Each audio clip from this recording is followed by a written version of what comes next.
Ontem tivemos o Vasco em campo pela Copa do Brasil, em Breno. Vi ontem 0-0, né, em Fortaleza, e até com base no que a gente falava nos últimos dias, porque o objetivo do Vasco era o seguinte, era permanecer vivo na Copa do Brasil. E assim, esse empate de ontem 0-0 manteve o Vasco vivo.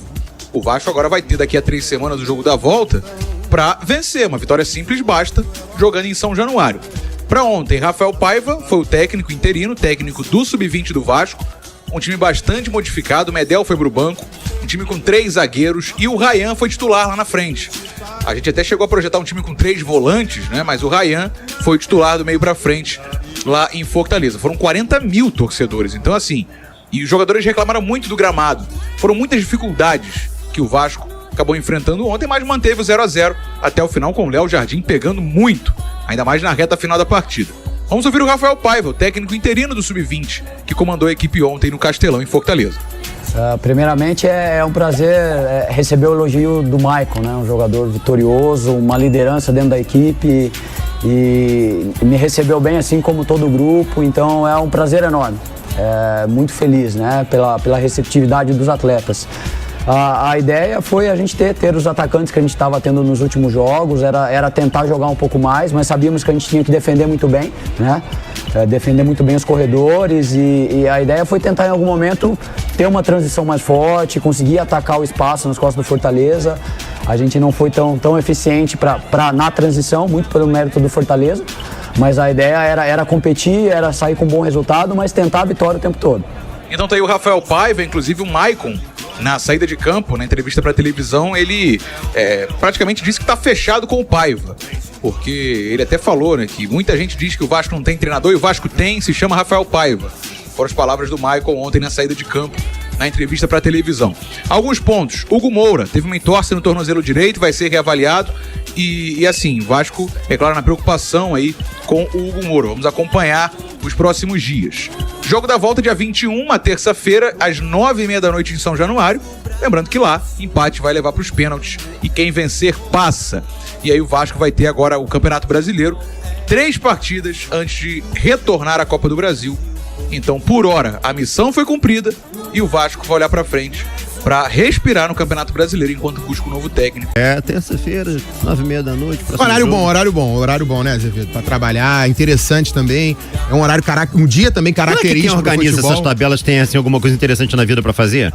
Eu acho assim, até pra provavelmente não precisa ir, né? O papel do advogado, tem a questão do calendário do Fortaleza com a disputa da Copa Sul-Americana. Pode interferir também nessa situação e por isso a partida numa terça-feira. 9h30 da noite. Mas tem essa questão. A questão é o horário.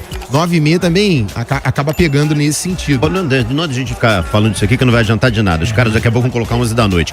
O Vasco da Gama sem um treinador efetivado, vivendo um momento... Maicon falou que não, que tem treinador, que é o Rafael. Tem um treinador, mas não vai ser o treinador que vai seguir. Então não vai ser um trabalho que terá sequência. E aí o Vasco chega dessa forma. Existia essa expectativa que o Breno Poncef trouxe agora no noticiário de 3 zagueiros com 3 volantes. Aconteceu a entrada do Ryan. Um Vasco que não foi muito bem. O Fortaleza pressionou, o Léo Jardim de novo foi determinante para a construção de um resultado, ou seja, o Vasco saiu vivo de um jogo contra um adversário que vem de um momento melhor, com um trabalho também de maior tempo, de maior sequência com o Vojvoda. O Vasco da Gama que não conseguiu ser tão agressivo e preciso no ataque, tinha opções, vou colocar piores em relação ao Fortaleza dentro de campo, ou seja, no 11 inicial ou com as opções no banco de reservas, e o Vasco volta pro Rio de Janeiro vivo e diante daquele cenário que a gente acompanhou, de um Fortaleza muito mais agressivo, muito mais presente no campo de ataque, com o Léo Jardim sendo um personagem importante. Eu tô falando que o resultado foi muito favorável pro Vasco, que agora tem São Januário, tem o apoio do torcedor em casa para daqui a 19 dias jogar essa decisão contra o Fortaleza em uma competição que o Vasco tem a possibilidade de pelo menos ir longe, ou tem a possibilidade de sonhar em avançar ou chegar a um momento decisivo ou se manter vivo na competição até a consolidação de um novo trabalho com um novo treinador. E assim, o Vasco ontem não jogou bem. O Vasco comemora, tem que comemorar esse resultado por estar vivo e jogar dentro de casa junto com o torcedor. Agora é projetar essa manutenção de apoio da torcida do Vasco depois dos episódios recentes dos torcedores cobrando os jogadores. O Vasco precisa de uma evolução, precisa de um treinador para dar início a um trabalho, dar a cara ao time. Porque se for só naquela da levada da torcida, do peso da camisa, diante do Fortaleza, que sabe jogar, que tá cascudo, que vem de uma goleada em cima do Boca Juniors dentro de casa, tá certo que o Boca também já não é aquele Boca, mas é um time que é cascudo nesse tipo de situação. O time que decidiu Copa Sul-Americana no ano passado, é um time que tem aí 4 ou 5 anos de trabalho do Vojvoda, vou até confirmar aqui, e o Vasco da Gama não tem um treinador que terá sequência e tem um time que tá pecando nessa questão da confiança também. Então, foi importante o Vasco conseguir esse 0-0. E basicamente é isso, o Vasco tá vivo na Copa do Brasil diante de um cenário muito complicado. E é um ponto que dá pra gente elogiar e comemorar, a gente pode colocar assim. O Vasco tem a condição de daqui a 19 dias confirmar uma classificação dentro de casa diante de um adversário que hoje tem um trabalho melhor e é um time mais cascudo que o Vasco.